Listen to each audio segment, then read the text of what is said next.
Bon, bah, je vais commencer. Il est juste 13h30 et les autres, s'ils sont en retard, rentreront au début du cours. Donc, moi, je suis Magali Ladouceur, je suis praticien hospitalier au centre européen, enfin, à l'hôpital européen Georges Pompidou à Paris. Je m'occupe exclusivement d'adultes avec des malformations cardiaques et en particulier les jeunes femmes qui ont un souhait de grossesse, d'où ce cours. Donc, j'espère que... Voilà, donc c'est un petit peu le plan dans lequel va se faire le cours.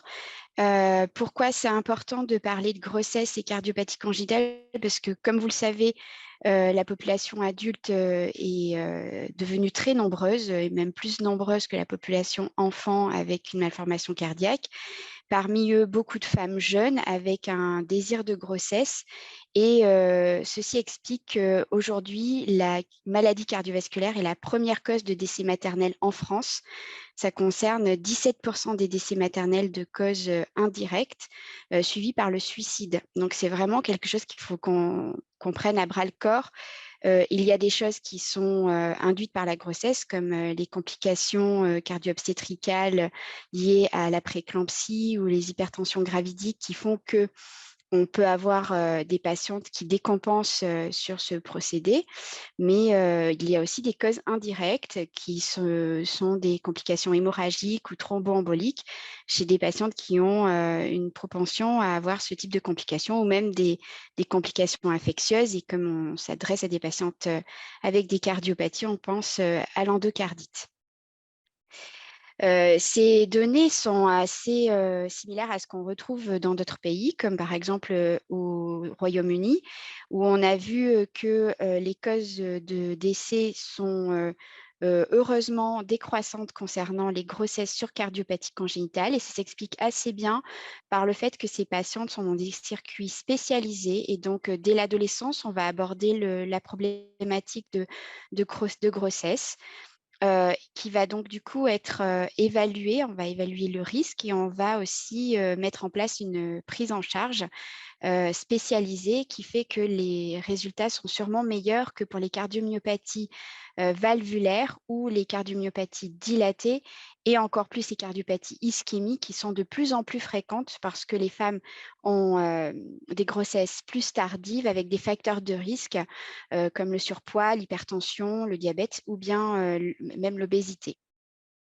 Donc, comme le montrent aussi des données encore plus larges qui sont sur un registre international qui a inclus presque 6000 patientes, on confirme aussi que sur ces 10 dernières années, la mortalité liée à la cardiopathie congénitale est l'une des plus faibles. Elle reste quand même plus élevée qu'en population normale, mais décroît au fur et à mesure du suivi. Les événements qui sont constatés le plus souvent sur ces patientes cardiaques qui ont des grossesses, en dehors de la mortalité qui reste quand même plus élevée que sur une population saine, sont surtout l'insuffisance cardiaque et les troubles du rythme ventriculaire et supraventriculaire chez la mère. Et il y a aussi des complications plus qui concernent davantage l'enfant, avec un taux de mortalité fétale réel et aussi un risque de, même si ce n'est pas significatif, de prématurité et donc de morbidité néonatale qui n'apparaît pas sur ces données. On a juste la mortalité. Aussi, il y a un risque augmenté de césarienne, ce qui peut entraîner des complications infectieuses ou hémorragiques ou thromboemboliques, parce que c'est beaucoup plus fréquemment associée à la césarienne par rapport à une voie basse. Donc, une décision de césarienne poussée par une équipe cardiologique doit être bien pesée. Et il faut, tant qu'on peut privilégier la voie basse, on privilégiera la voie basse. Il y a aussi les prééclampsies qui ne sont pas vraiment plus fréquentes, sauf sur certains phénotypes, et on verra peut-être un peu plus tard lesquels. Donc, pourquoi autant d'événements? C'est assez facile de le comprendre, c'est lié aux modifications hémodynamiques induites pendant la grossesse pour permettre la perfusion placentaire et donc le développement fœtal. Très tôt, il y a une accélération de la fréquence cardiaque, progressivement avec un pic fin du deuxième trimestre et troisième trimestre en plateau. Progressivement une augmentation de la volémie avec un pic au troisième trimestre qui fait que le débit est maximal au cours du troisième trimestre.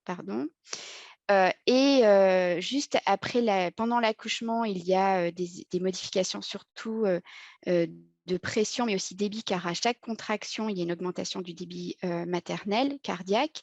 Et en postpartum, il y a aussi des modifications qui sont liées à la transfusion, enfin, le passage du sang utérin dans la circulation veineuse maternelle, qui va augmenter de manière significative la précharge de ces patientes.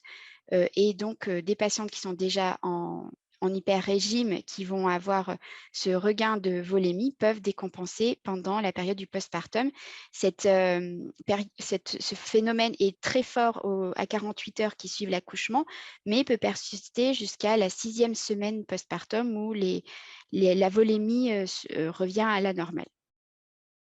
Aussi, on voit que les complications comme l'insuffisance cardiaque suivent ces modifications hémodynamiques avec un pic fin 2e trimestre, 3e trimestre et un rebond en postpartum. Mais c'est aussi lié à la survenue d'hypertension ou de prééclampsie qui sont dans des grossesses standards plus fréquentes. C'est plus fréquent d'avoir des complications prééclampsiques tardives que précoces qui sont plus graves, mais on a plus en fréquence ce timing-là, et c'est forcément associé à ce risque de complications d'insuffisance cardiaque qui peuvent des fois aussi être diagnostiquées uniquement en postpartum immédiat. Les autres modifications qu'il faut connaître liées à la grossesse sont les complications liées à les modifications hémostatiques. On sait que la grossesse, c'est une augmentation de la coagulation, et donc il y a un risque de phlébite et d'embolie pulmonaire majorée. C'est l'une des causes de mort subite chez les femmes enceintes, mais ce risque persiste en postpartum jusqu'à 6 semaines postpartum. Et il est encore plus élevé en postpartum que pendant la grossesse. Donc, les patientes qui ont un terrain à faire des complications thromboemboliques peuvent avoir ce risque majoré pendant et par la grossesse. Il y a des modifications métaboliques qui nous concernent moins sur les métabolismes du glucose ou du cholestérol. Et puis, il y a des modifications de distribution des médicaments avec une absorption qui est modifiée, une excrétion qui est augmentée. Il y a une augmentation du débit de filtration rénale. Donc, les médicaments cardiovasculaires qui vont être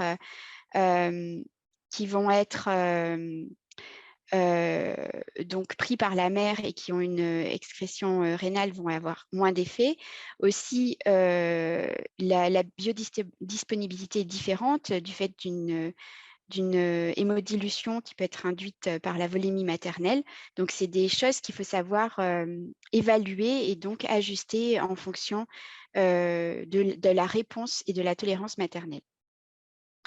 Donc après ces éléments, on va faire un petit peu un état des lieux de la littérature pour ce qui concerne le risque fœtal. On sait que le risque fœtal est accru en fonction du type de cardiopathie congénitale et il va être surtout important dans les cardiopathies qui sont cyanogènes, non réparées, comme les patientes qui ont des fois des sténoses pulmonaires sur des cardiopathies univentriculaires non réparées, ça existe des fois. Il y a aussi les formes plus graves avec de l'HTAP comme les Eisenmenger. Donc, ces patientes ont un risque pour l'enfant important, avec un risque surtout de petit poids pour la gestationnelle, parce que les enfants ont une mauvaise perfusion et donc une oxygénation qui n'est pas suffisante pour le développement. Elle n'est pas handicapante, mais en tout cas retarde la croissance. Et puis, il va y avoir une augmentation de la prématurité qui est peut-être iatrogène parce que la patiente tolère mal la grossesse et donc on va indiquer un accouchement plus prématuré, mais bien souvent, ce sont des ruptures spontanées de la poche des os qui font que la patiente va accoucher prématurément. On a d'autres risques qui concernent des patients dont la capacité à élever le débit sera plus difficile, comme les patientes qui ont un ventricule droit systémique ou qui ont un ventricule unique. Et donc, ces patientes ont un risque réel pour leur enfant. Ce risque est dépendant, donc, comme je vous l'ai expliqué un peu, de la nutrition et de l'oxygénation de la maman. Donc ça, c'est des choses assez basiques, mais qui ont été décrites. Mais c'est surtout ce qui conditionne le plus le pronostic de l'enfant, c'est la capacité de la mère à augmenter son débit cardiaque pendant la grossesse pour permettre la perfusion placentaire.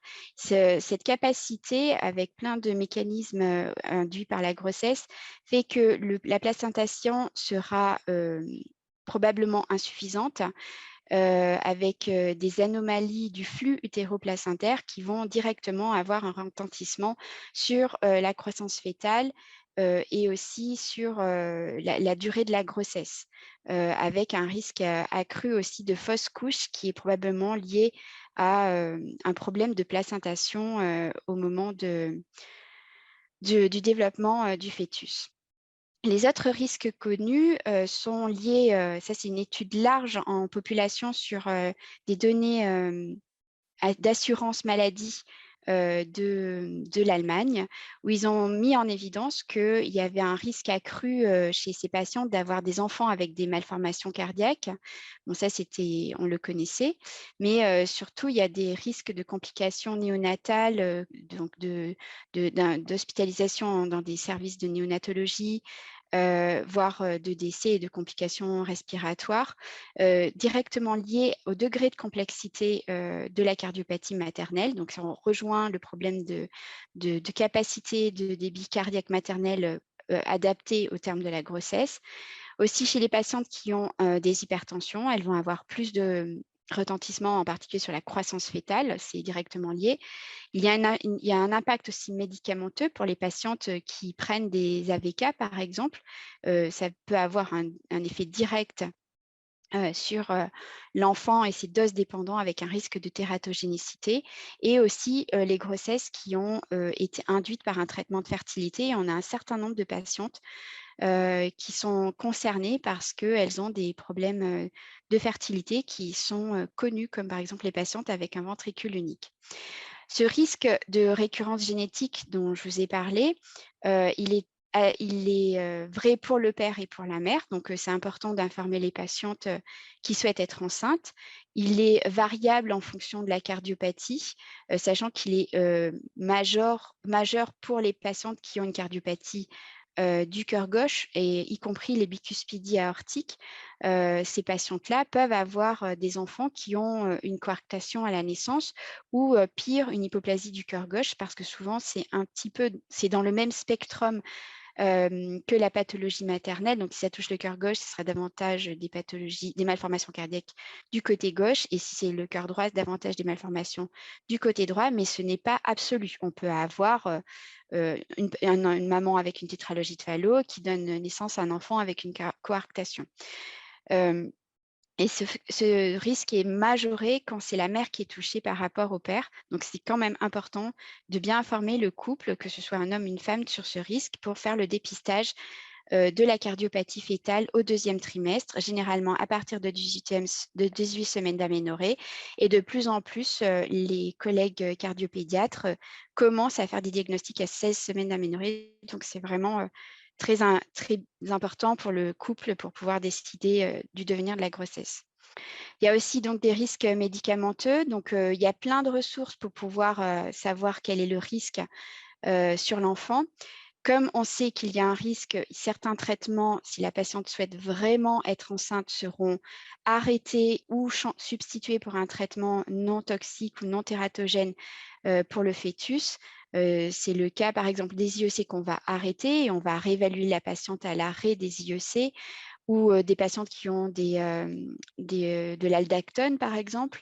On va évaluer sa tolérance à l'arrêt de ce traitement, sachant que les diurétiques de l'ANS sont les seuls traitements avec les bêta-bloquants autorisés pendant la grossesse chez les patientes insuffisantes cardiaques, par exemple. Et pour les AVK, on va faire un relais très tôt avec des héparines, et on va voir un peu plus loin tous les risques que ça encourt. Donc, c'est connaître les traitements de la patiente qui souhaite être enceinte, c'est aussi l'informer sur la gestion de ce traitement avant et pendant la grossesse et tout ce que ça implique. On a donc, je vous ai dit, les IEC qui donnent beaucoup de retard de croissance intra-utérin. Les diurétiques qui sont surtout le furosémide toléré. L'aspirine, on en donne, donc c'est autorisé. Le Plavix, il y a moins de données. Dans les antiarythmiques, on évite l'amiodarone. Ce n'est pas complètement contre-indiqué parce qu'on en donne parfois chez les mères qui ont des enfants avec des tachycardies.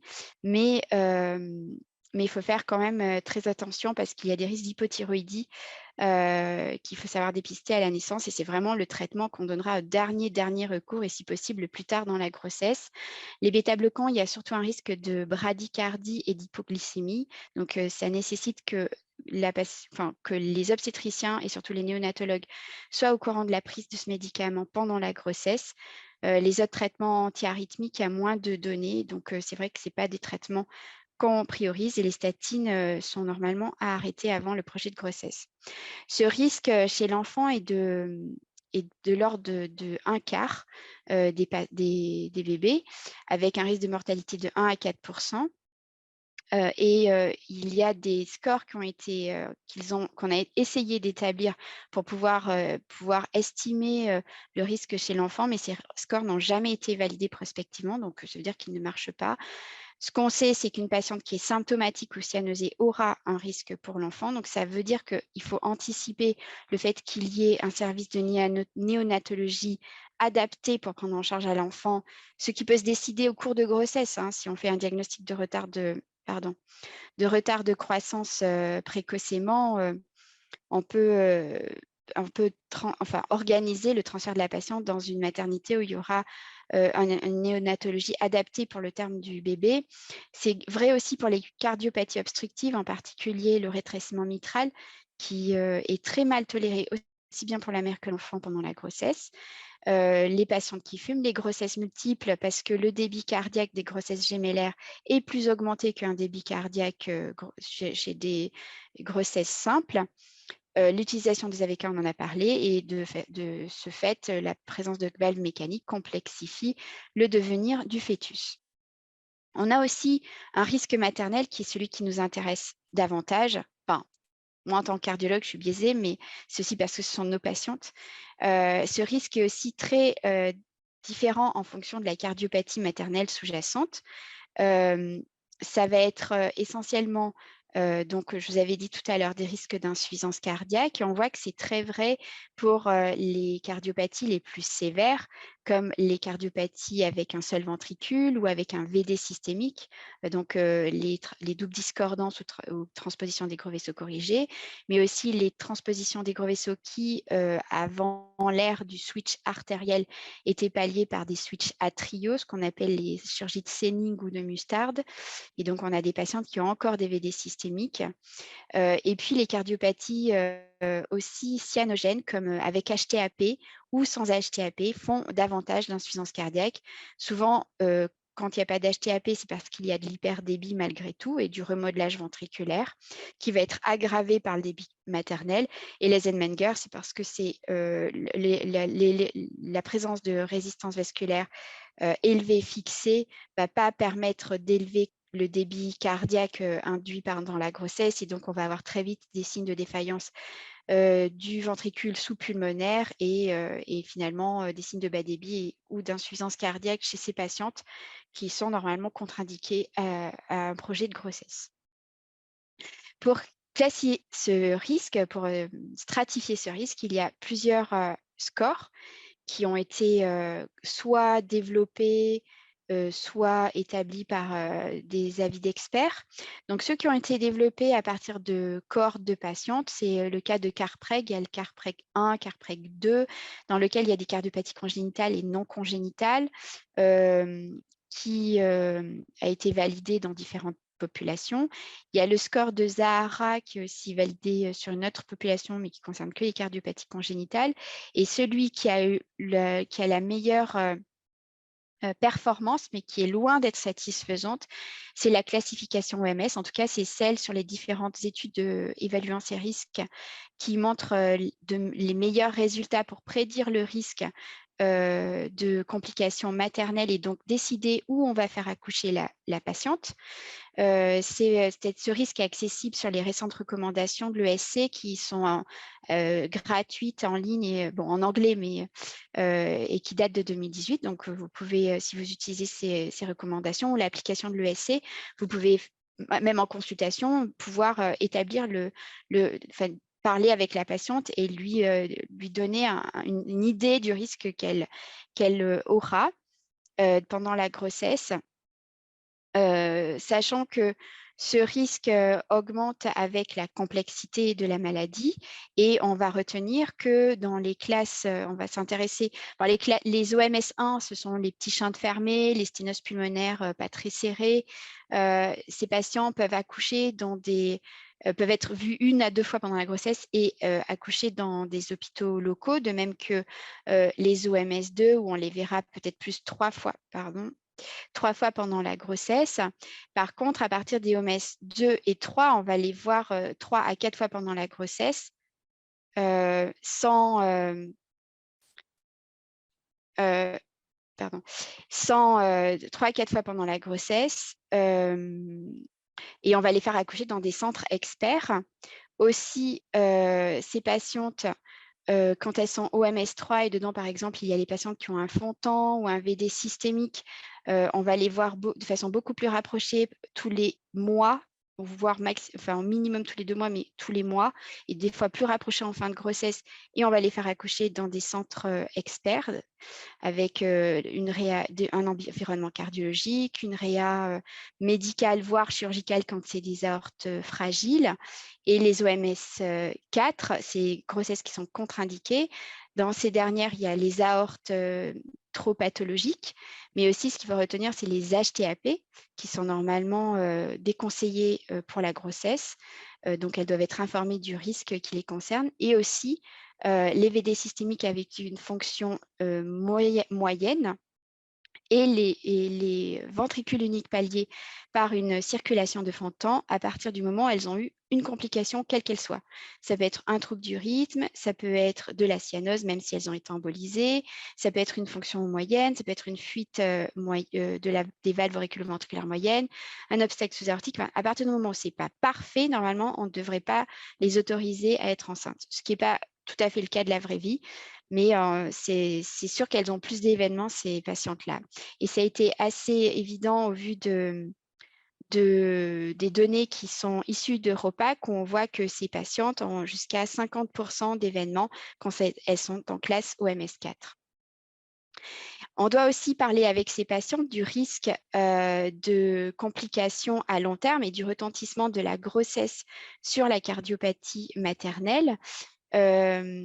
En fait, il n'y a pas vraiment d'études qui permettent de comparer de façon fiable une population de femmes enceintes et une autre enceinte avec exactement la même cardiopathie sous-jacente, et du moins et surtout le niveau physiologique cardiaque, ce qui est impossible en fait dans la vraie vie. Par contre, il y a des études qui ont utilisé des données médico-administratives qui sont intéressantes, qui ont comparé ces deux populations, qui ont montré qu'il n'y aurait pas plus d'événements chez les patientes qui ont eu des grossesses par rapport à des patientes qui n'ont pas eu de grossesse, mais il y a des ajustements sur l'âge, sur l'année de la grossesse, mais pas vraiment sur la cardiopathie, donc c'est difficile d'en tirer des conclusions. Il y a forcément un biais. Les patientes trop graves, on ne va pas leur dire d'être enceintes. Et après, on sait que quand même, les patientes dans cette étude qui avaient eu une complication obstétricale auraient un risque plus élevé de complications cardiovasculaires à long terme. Et ces données-là existent aussi dans la population générale. Les patientes qui ont eu un événement cardiovasculaire lié à la grossesse, c'est-à-dire l'hypertension, la prééclampsie, le retard de croissance intra-utérin, ces patientes-là ont un risque accru à long terme d'avoir des cardiopathies ischémiques, d'avoir de l'insuffisance cardiaque, des AVC. Donc, sûrement qu'avoir une cardiopathie congénitale plus un événement un désordre hypertensif lié à la grossesse va aggraver le pronostic de ces patientes. Il y a une autre étude qui est, elle, une étude de grossantes, de cohortes de patientes qui ont eu des grossesses, qui ont montré que les patientes qui avaient eu une grossesse étaient peut-être susceptibles d'avoir plus de chirurgie précoce par rapport aux autres populations. Et en fait, c'est l'ajustement, alors excusez-moi, c'est pas sur la lésion coronaire, l'ajustement a été fait uniquement sur la cardiopathie congénitale, ce qui quand même était intéressant.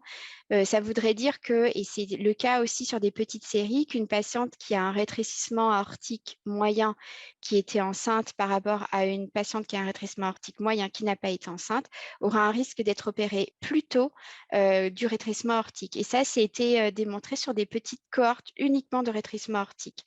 Également, il y a des séries qui tendraient à montrer que les patientes qui ont un VD systémique, quand elles ont des grossesses, ont un risque davantage d'altérer la fonction du VD systémique, d'aggraver la fuite tricuspide et donc d'évoluer vers l'insuffisance cardiaque ou des complications rythmiques après ce projet de grossesse. Donc, il y a peut-être un impact à long terme de la grossesse sur les cardiopathies les plus fragiles. Et donc, il faut aussi sensibiliser les patientes quand elles sont un peu borderline pour entrer dans un projet de grossesse pour être sûres de ce qu'elles prennent comme risque pour elles et pour du coup leur vie future de famille.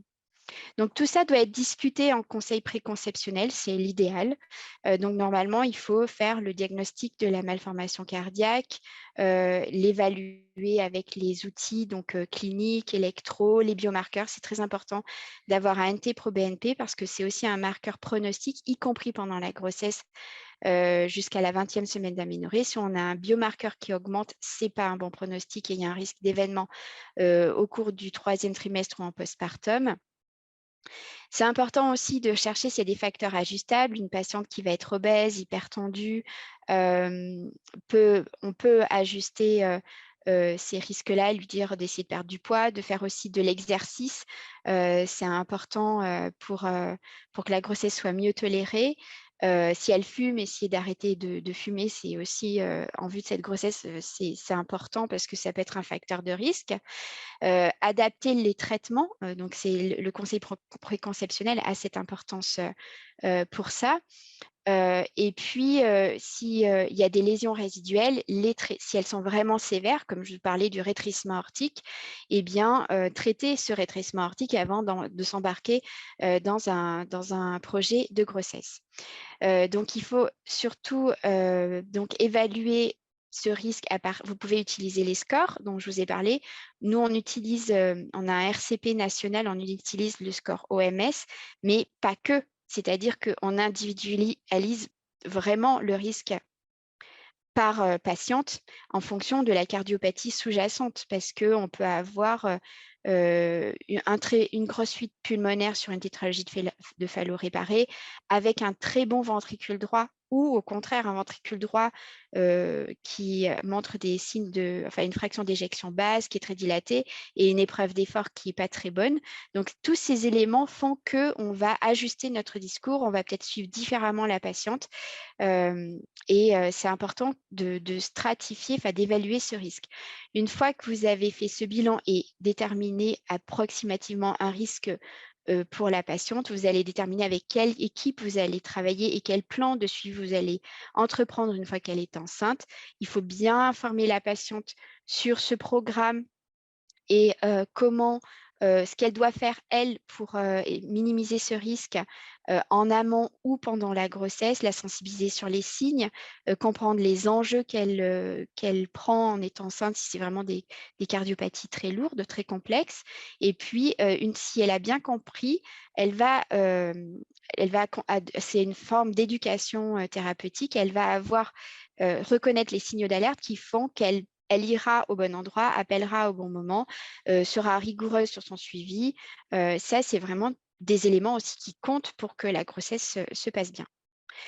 Donc, une fois qu'on a discuté de tous ces points préconceptionnels, en fait, en pratique, ce qu'on va donc établir, on peut l'établir en préconceptionnel, mais il faut bien le revoir aussi en début de grossesse, c'est le risque maternel et le risque fœtal, où on va du coup diriger le lieu de suivi et d'accouchement de la patiente.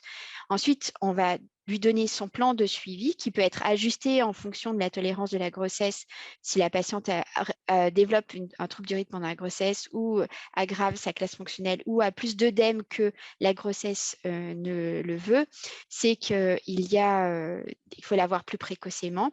Ça nécessite forcément d'avoir une expertise de suivi de grossesse parce que nous, cardiologues, on connaît les œdèmes de l'insuffisance cardiaque, mais une grossesse standard, au troisième mois, au troisième trimestre, la patiente va avoir des œdèmes. Donc, il faut bien faire la part des choses de qui est-ce qui induit l'insuffisance cardiaque, qu'est-ce qui est normal et dû à la grossesse. De même que la dyspnée, la femme enceinte est plus dyspnéique. Donc, il faut faire la distinction entre ce qui est dû à un problème d'insuffisance cardiaque ou ce qui est dû à la grossesse. Donc, c'est vrai que c'est important aussi de travailler, de se faire son expérience et de travailler sinon avec un obstétricien sur ce projet, quitte à construire une équipe cardio-obstétricale qui fait que ça améliore forcément la prise en charge de ces patientes.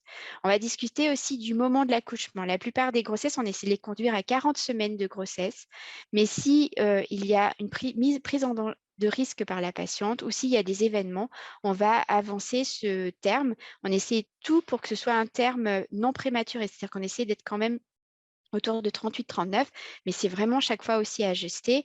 Le lieu d'accouchement, je vous en ai parlé, ça dépend de la gravité de la patiente et du coup du risque aussi de prématurité. Donc, on va voir est-ce qu'il y a besoin d'un environnement cardiologique, un environnement réanimatoire, un environnement de chirurgie cardiaque, par exemple pour les assistances ou pour les aortes fragiles, et un environnement pour l'enfant, s'il faut une néonatologie de niveau 3, parce qu'il y a un risque de prématurité, que l'enfant a un défaut de croissance. C'est vraiment important d'anticiper tout ça. On va bien sûr discuter du mode d'accouchement. Donc, comme je vous ai dit, on fait d'abord, c'est le plus souvent une voix basse. La plupart des césariennes sont souvent des indications obstétricales, mais il y a des cas qu'on va y voir un peu plus loin. Comment on va la suivre après accouchement? Alors, on va discuter aussi de points genre s'il y a une hémorragie du postpartum, est-ce qu'on a le droit de mettre tous les traitements comme les dérivés d'ergotamine pour diminuer le risque de saignement. Ce n'est pas toujours le cas en fonction de la pathologie sous-jacente. Est-ce qu'on va la suivre en unité mère d'enfant ou est-ce qu'il faut la mettre un petit peu en USIC? Pareil pour le nouveau-né, si la maman a pris des bêta-bloquants, est-ce qu'on le suit en unité de néonatologie avec une surveillance rapprochée de la glycémie et un resucrage? C'est des choses qu'on va anticiper et puis surtout, on va aussi anticiper le fait de revoir la patiente en distance de sa grossesse, plus ou moins loin en fonction de la complexité. Plus elle est complexe, plus on va la voir de manière rapprochée.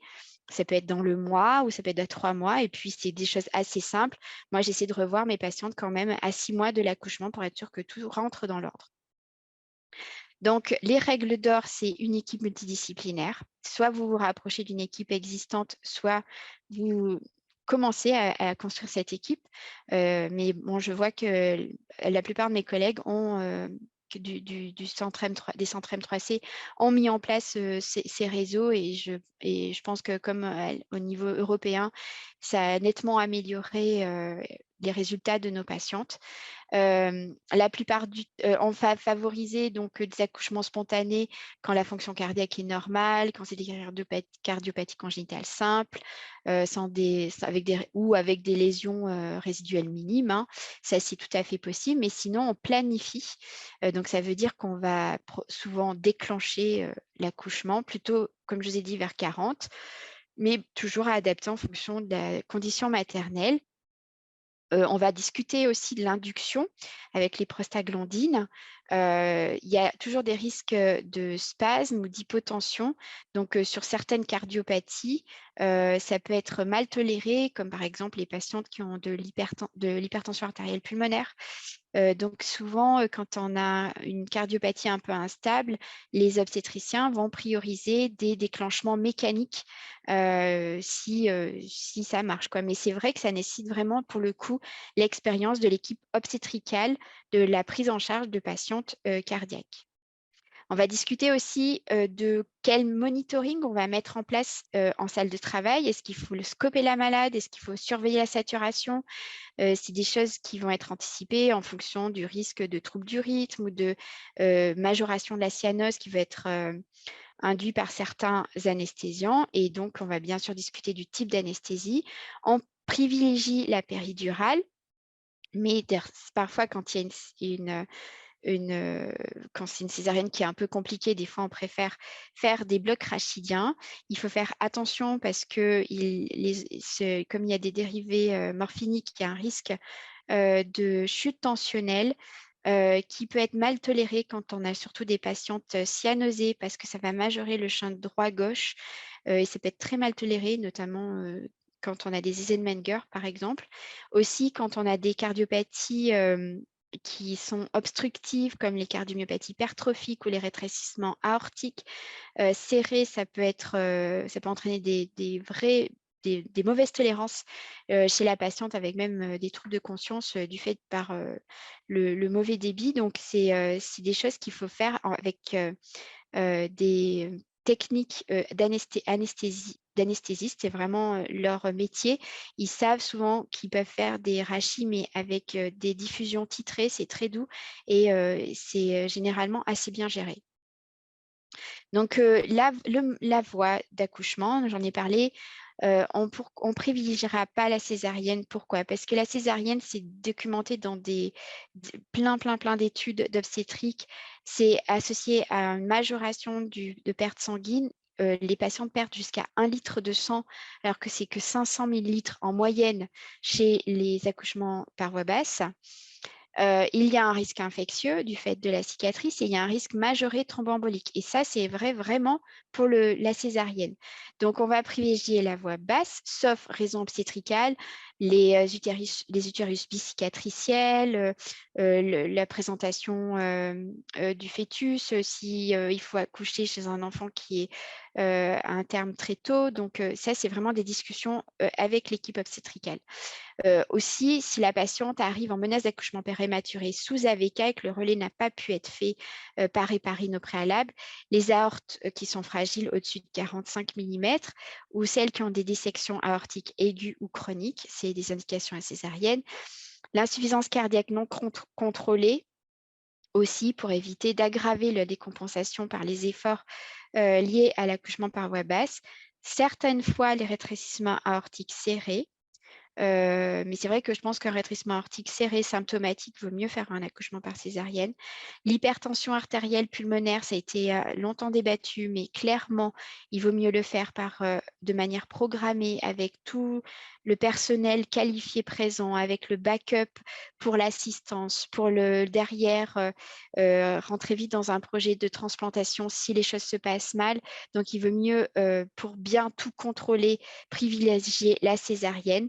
Dans ces cas-là, par contre, ce sera une césarienne sans anesthésie générale, d'où l'arachie, car l'anesthésie générale dans l'HTAP est associée à un risque de décès x4. Donc, ce n'est pas parce qu'on a un Eisenmenger qu'on dit césarienne sous AG. C'est césarienne, mais le plus possible sans AG. Donc, après, c'est toujours tout ce qu'on peut faire, hein. Et puis enfin, on a des patientes qui ont des valves mécaniques et qui ont des prises en charge un peu compliquées parce que ce n'est pas dans leur culture d'être très médicalisées, elles ont beaucoup d'enfants. Enfin, il y a des choses qui sont difficiles à organiser. Alors nous, en région parisienne, ça ne nous arrive pas souvent, mais ça arrive. Et donc, on peut malheureusement être obligé de faire un accouchement par césarienne parce que c'est difficile de planifier les relais héparine et donc programmer l'accouchement. On va aussi anticiper pendant ces réunions. Donc, on organise nos suivi de patientes avec des staffs cardio-obstétriques tous les mois et on discute activement de la prise en charge à partir du 3e trimestre de la patiente, mais des fois très en amont, en conceptionnelle ou très tôt dans la grossesse s'il y a des événements. Mais on va discuter aussi pendant ces staffs, on va discuter aussi de la prise en charge de l'hémorragie, parce que c'est quand même une complication qui est fréquente et qui est aussi associée à une mortalité maternelle.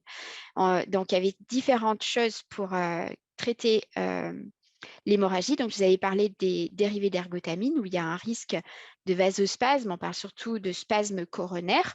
Donc, si on a une patiente qui a eu une transposition des gros vaisseaux avec un switch artériel, eh bien, si on a un compte-rendu qui confirme qu'à un moment, ces coronaires ont été contrôlés et que tout est normal, on est rassuré. Après, honnêtement, moi, j'ai jamais eu d'expérience, ni dans la littérature, de spasme coronaire induit spécifiquement sur cette population liée à une hémorragie du postpartum. On peut utiliser des analogues de prostaglandine qui sont relativement bien tolérés, et sinon l'oxytocine. Alors l'oxytocine, elle a quand même un certain nombre d'effets indésirables, et c'est vrai que sur des cardiopathies un peu fragiles, en particulier, encore une fois, à l'HTAP, c'est pas le traitement le plus approprié, mais c'est à discuter justement avec les obstétriciens. Ils peuvent aussi contrôler l'hémorragie avec un ballonnet, en gonflant un ballonnet. Donc, c'est souvent des choses qu'ils utilisent en première intention, et si ça ne marche pas, ils utilisent les traitements médicamenteux, et sinon, après, c'est les embolisations de l'artère utérine. Donc, c'est graduel, voire des hystérectomies si vraiment c'est très dur à contrôler. Donc, c'est des choses qu'il faut anticiper. Il faut qu'il y ait vraiment les équipes sur place pour pouvoir gérer et la complexité et rareté de certaines cardiopathies congénitales et les complications qui peuvent être très graves et qui nécessitent beaucoup de moyens de la part du service de chirurgie obstétricale.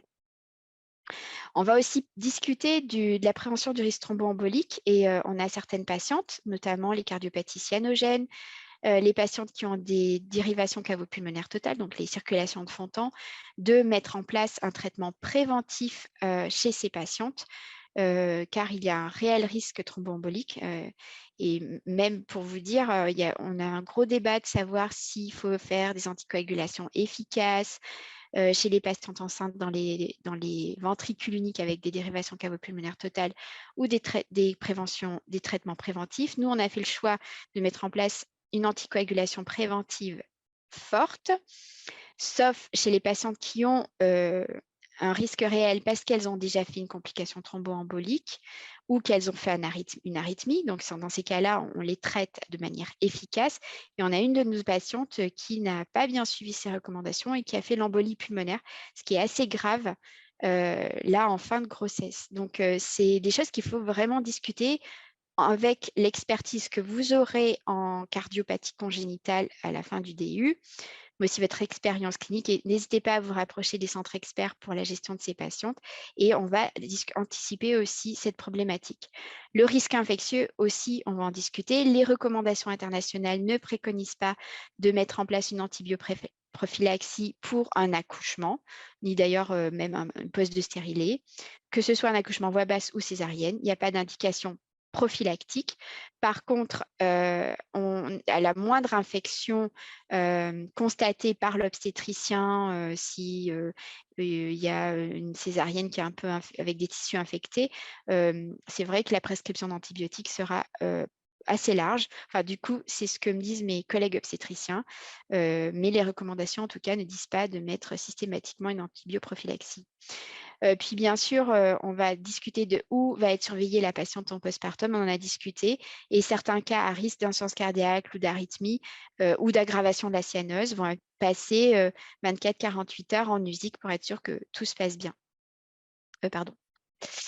Donc, en pratique, comment on prend en charge ces complications? Les troubles du rythme, on sait que c'est pas rare, hein, c'était 2% dans la cohorte de ROPAC. C'est surtout des récurrences, c'est des patients qui ont déjà eu des arythmies. C'est associé à des complications maternelles, donc plus de mortalité, mais du coup aussi plus de complications néonatales. Les facteurs de risque sont essentiellement les antécédents, mais il y a aussi plus de troubles du rythme chez les patientes valvulaires, surtout côté gauche, celles qui ont de l'hypertension pulmonaire, mais c'est quand même aussi associé aux valvulopathies du côté gauche, et celles qui ont des bêta-bloquants, mais c'est associé à des patientes qui avaient déjà fait des troubles du rythme. Donc ça, c'est les données ROPAC. L'acmé de ces troubles du rythme, comme je l'ai dit au début, c'est surtout fin du 2e trimestre, mais on peut en avoir au 3e trimestre. Donc, il faut être vigilant chez ces patientes sur leurs symptômes et pas hésiter à prescrire des haltères ECG au moindre doute pour surveiller la survenue de ces événements.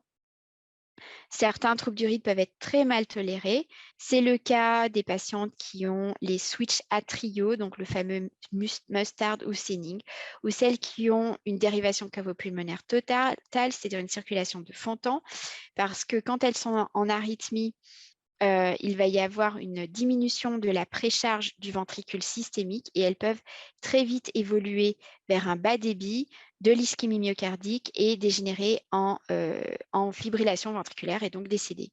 Donc, ces arythmies sur ce type de cardiopathie pendant la grossesse, c'est à prendre en charge en extrême urgence. Et du coup, si la patiente tolère mal, ne pas hésiter à utiliser le choc électrique. Ce choc électrique donc, va concerner les troubles du rythme ventriculaire. Le plus souvent, on peut essayer des traitements en amont, mais j'avoue que ça ne marche pas très bien. Nous, on essaye souvent les bêta-bloquants et souvent, on n'attend pas trop longtemps. C'est-à-dire au bout de 1 ou 2 jours, on voit que ça ne fait rien, on choque parce que l'arythmie tout au long de la grossesse a des conséquences pour la mère, même par exemple sur une tétralogie de Fallot, mais aussi pour l'enfant.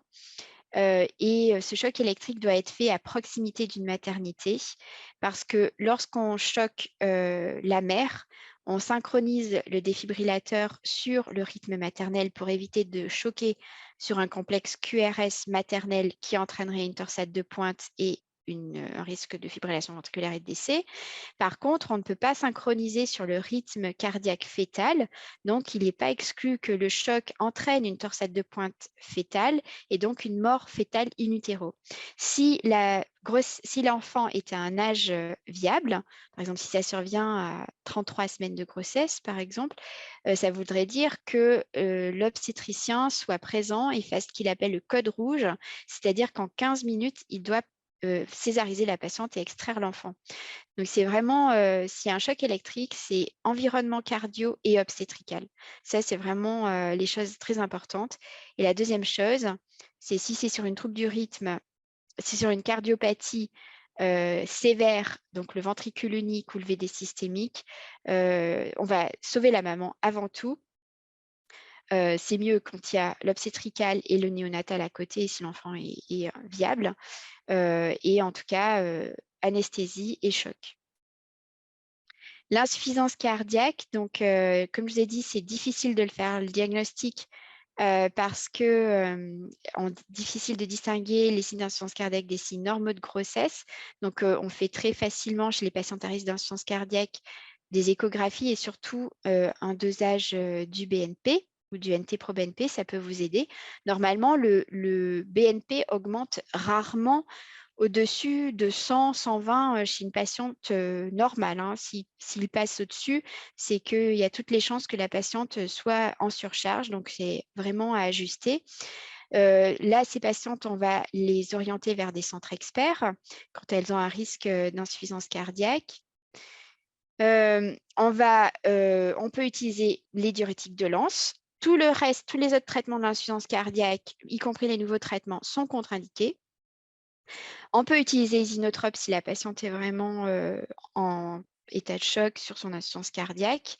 Bien sûr, si c'est le cas, si elle a une insuffisance cardiaque très avancée, on va mettre en place un traitement prophylaxique en thromboembolique. On va bien sûr aussi discuter de l'interruption de grossesse, parce que c'est un traitement aussi de ces complications d'insuffisance cardiaque grave. Et accouchement par césarienne si si l'enfant est viable.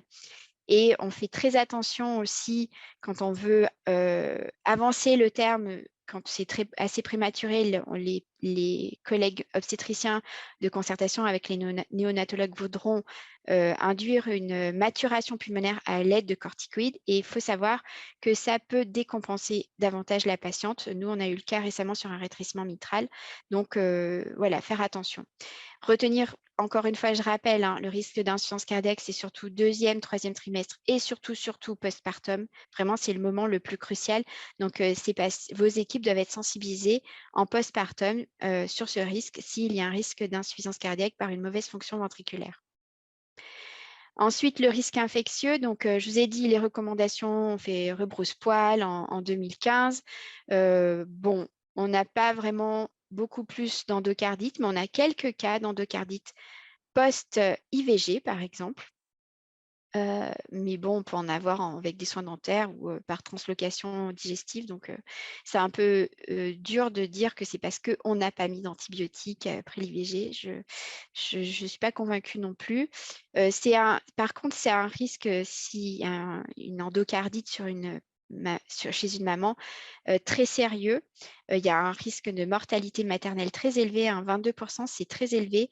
Chez des patientes non enceintes avec une cardiopathie congénitale, enfin des hommes et femmes, le risque de mortalité lié à l'endocardite est plutôt de l'ordre de 16%. Donc 22%, c'est élevé. Il y aura donc des situations à risque qu'on va chercher, et ça, nos obstétriciens sont sensibilisés et traités. C'est la rupture prématurée de la poche des os, c'est la pyélonéphrite, et dans certains cas, on transgresse un peu les recommandations européennes, en particulier chez certaines patientes qui ont des antécédents d'endocardite ou les cardiopathies cyanogènes ou les valves mécaniques. Bon, moi, mes obstétriciens me disent tout le temps, on scrute la moindre doute de réaction un peu infectieuse, même locale, pour mettre en place une antibiothérapie. Les patientes aussi qui avaient des valves mélodies percutanées, parce que ces valves sont très sujettes à faire des endocardites, donc celles-là, on mettra très facilement des antibiotiques. Les complications thromboemboliques, donc on en a parlé, la grossesse est quand même, la cardiopathie, c'est la 5e cause de complications thromboemboliques. Ce n'est pas rare quand on regarde le registre OPAC, c'est une patiente sur 220. Quand une revue de littérature, donc toute biaisée, forcément c'est une sur 50, mais par rapport en population générale, c'est beaucoup plus élevé puisque c'est une patiente sur 1000 à 2000 qui a une complication thromboembolique liée à la grossesse.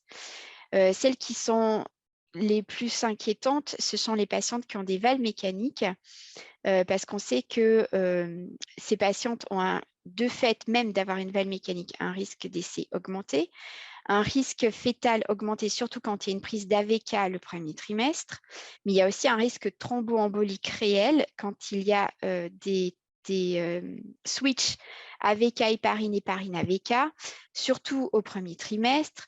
Donc, c'est des choses qu'il faut vraiment cadrer et on n'aime pas trop répéter les switches. Il y a aussi un risque de complications hémorragiques chez un tiers des patientes, ce qui va allonger beaucoup leur temps d'hospitalisation. Et ça, quel que soit le régime anticoagulant. Pour le risque fœtal, ce risque va être dépendant de la dose de coumadine. Si la patiente est bien anticoagulée avec de la coumadine à moins de 5 mg, ça vaut vraiment le coup de garder les AVK tout au long de la grossesse s'il n'y a pas besoin d'augmenter ce traitement. Au-dessus, il faut vraiment discuter avec la patiente du risque qu'elle prend pour elle et du risque qu'elle prend pour le fœtus. Et si ce risque est réel, organiser un relais héparine. Donc là, les revues de littérature montrent ce que je viens de vous dire. Donc, quand on a des petites doses d'AVK, c'est intéressant pour la mère et pour l'enfant, avec un risque qui est qui est réel, mais par rapport aux autres régimes, plutôt modéré. Par contre, quand on a des grosses doses d'AVK, il y a un risque majeur pour l'enfant. Quand on a de l'héparine, quand on fait un relais quand on a juste de l'HBPM, c'est un risque moyen, mais qui est quand même aussi pas nul pour la mère. Quand on fait ces relais héparine AVK, AVK héparine héparine AVK et puis re-AVK héparine, là, il y a un risque vraiment pour la mère et l'enfant, donc ce n'est pas celui qu'on retient. Et pareil avec l'héparine non fractionnée, qui on sait en sous-cutané, moi j'ai discuté avec mes hémostasiens, on n'en prescrit plus, c'est vraiment très dur à contrôler et donc on ne sait pas du tout comment on anticoagule la patiente, contrairement aux HBPM. Les non fractionnés, c'est en IVSE, point final, c'est l'héparine non fractionnée. IVSE seulement. Donc après, vous pouvez vraiment aller voir les recommandations qui proposent différents schémas pour suivre ces patientes. Ce qu'il faut retenir sur les valves mécaniques à risque, donc ce sont les valves mécaniques mitrales, mais aussi, enfin surtout mitrales, mais aussi aortiques, et puis aussi si la patiente a eu des événements, si elle a de la FA, si la valve est un peu sténosante, ça peut majorer ce risque. Et ce qu'il faut retenir, c'est que les relais AVK et parine qu'on fait au premier trimestre, ils doivent être faits en intra-hospitalière. Il faut qu'on obtienne un taux d'antidissa quand c'est une valve mécanique mitrale entre 1 et 1,2. Et quand c'est une valve mécanique aortique, de 0,8 à 1,2. C'est des valeurs beaucoup plus élevées que ce qu'on utilise comme valeur efficace, qui est généralement entre 0,5 et 1, pour d'autres indications d'anticoagulation. Ensuite, ce qu'il faut retenir, c'est qu'il faut monitorer cette anticoagulation au minimum tous les 15 jours, voire toutes les semaines. Donc, c'est comme j'ai une collègue, elle m'a dit, elle vit la grossesse de ses patientes semaine après semaine. Elle vit cette grossesse, c'est la réalité parce que vraiment, c'est des patientes qui nous occupent pleinement. On essaie de travailler avec les cliniques des AVK, mais ce n'est pas parfait et on a parfois de très mauvaises surprises avec de réelles conséquences sur la patiente parce qu'un thrombose sur une valve mécanique chez une patiente, si elle ne cède pas sous HNF, c'est une chirurgie. Donc, c'est une chirurgie chez une patiente enceinte. Donc, ça a vraiment des conséquences. Ensuite, on va programmer le relais HNF pour programmer la grossesse avec un arrêt de la HNF 4 à 6 heures avant l'accouchement qui se fait par voie basse et 6 heures si c'est une valve 4 heures si c'est une valve mécanique mitrale, 6 heures une valve mécanique aortique et une reprise dans ces mêmes délais en surveillant bien le risque hémorragique et il y en a vraiment assez fréquemment. Donc là, c'est un exemple de protocole, mais ce n'est pas forcément unique. Généralement, 36 heures avant l'accouchement et donc l'induction, on injecte la dernière dose d'HBPM, puis ensuite on fait un relais HNF et au moment de l'induction du travail, ils arrêtent la HNF. Sinon, c'est 4 heures avant la péridurale si on fait une césarienne. Et en postpartum, il redémarre 4 à 6 heures après, comme je l'ai dit, avec des doses efficaces et une surveillance de l'héparinémie quotidienne et un relais AVK quand le risque hémorragie de paroi, en particulier si c'est une césarienne, est diminué. Pour les aortopathies, on les voit un petit peu dans toutes les classes. Donc, il y a les Turner sans atteinte aortique qui, en théorie, peuvent accoucher dans des maternités locales. Et vous, il faut l'avoir au moins 2 fois pendant la grossesse pour être sûr que tout va bien. Mais dans les autres cas, c'est dans des centres de référence et on a des contre-indications chez les marfangs qui ont plus de 45 mm, les bicuspidies qui ont plus de 50 mm et les Turner qui ont 100 facteurs de risque associés, donc 100 bicuspidies, sans coarctation, tout ça, supérieur à 25 mm par mètre carré, sinon c'est 23 mm par mètre carré. Donc ce risque doit être discuté avec la patiente, c'est surtout un risque de dissection, donc ça veut dire qu'il faut qu'il y ait un environnement de chirurgie cardiaque pour prendre en charge ces patientes. On va donc conseiller ces patientes là-dessus. On va même déconseiller s'il y a un risque réel pour la patiente. C'est un peu toujours difficile d'indiquer un remplacement de l'aorte ascendante en vue d'une grossesse, mais dans les recommandations américaines, c'est proposé. On peut, si on a un doute sur la progression des diamètres ou sur la diamètre d'une patiente qui n'était pas connue, Marfan ou notre diagnostic d'aortopathie, bicuspidie, avant la grossesse, faire une IRM à partir du 2e trimestre de grossesse, sans injection de gadolinium. Il faut bien sûr contrôler la tension artérielle. Les bêta-bloquants, en particulier sur le Marfan et les aortopathies héréditaires, donc ce n'est pas les bicuspidies aortiques, mais leur indication. Et on fait une surveillance tous les mois et jusqu'à 6 mois en postpartum. Donc, c'est un accouchement qui va être programmé avec, je vous ai dit, centre chirurgical de proximité. Les voies basses, si l'aorte est moins de 40 mm, sinon c'est des césariennes. Et puis, on va bien sûr bien contrôler les tensions et bien informer le pédiatre que la patiente a eu des bêta-bloquants, si c'était un Marfan ou une autre orthopathie, un Lloyds-Dietz, par exemple, qui aura eu un traitement bêta-bloquant. Les leurres dans l'os, normalement, c'est une contre-indication à la grossesse. Il y a énormément de dissections artérielles et donc un risque de décès par hémorragie. Je vous avais dit que les patientes avaient aussi un risque de complications hypertensives spécifiques sur certains phénotypes. Et sur les données récentes du registre européen, on s'est rendu compte que les patientes le plus à risque sont des patients qui avaient des cardiopathies ischémiques parce qu'elles étaient déjà hypertendues. Mais ce qui était aussi intéressant de garder en tête, c'est que les patientes qui avaient de l'hypertension artérielle pulmonaire ou des aortopathies avaient aussi ce risque d'hypertension et de prééclampsie, soit d'hypertension préexistante qui s'aggravait, soit de prééclampsie ou d'hypertension artérielle gravidique de novo. On sait que cet événement obstétrical majore le risque de complications maternelles, mais aussi de décès, surtout quand c'est des prééclampsies, jusqu'à 3,5% de décès. On peut facilement l'entendre quand ça survient sur une patiente qui a une hypertension artérielle pulmonaire. Donc, bien sensibiliser les obstétriciens sur ce risque-là. Moi, je sais que quand je commençais à m'occuper des patientes enceintes, ils n'étaient pas autant sensibilisés qu'aujourd'hui. Et surtout que ce n'est pas des phénomènes rares parce que les désordres hypertensifs augmentent avec l'âge et on a des patientes qui sont enceintes de plus en plus tard. Donc, il faut y être sensibilisé. Et puis aussi, ce risque peut être aggravé chez la patiente qui a déjà des désordres hypertensifs et les coarctations sont totalement concernées. Pour les patientes avec de l'hypertension artérielle, alors je pense que je vais bientôt arrêter, donc je vais aller un peu plus vite. Normalement, elles sont déconseillées de grossesse. C'est 28% de mortalité induite pendant la grossesse, surtout au 3e trimestre, sinon pendant le postpartum et jusqu'à 6 mois postpartum. Dans certaines formes d'HTAP, ça peut être abaissé à 10%, mais c'est des HTAP contrôlés avec une diminution des pressions pulmonaires et des résistances pulmonaires sous traitement.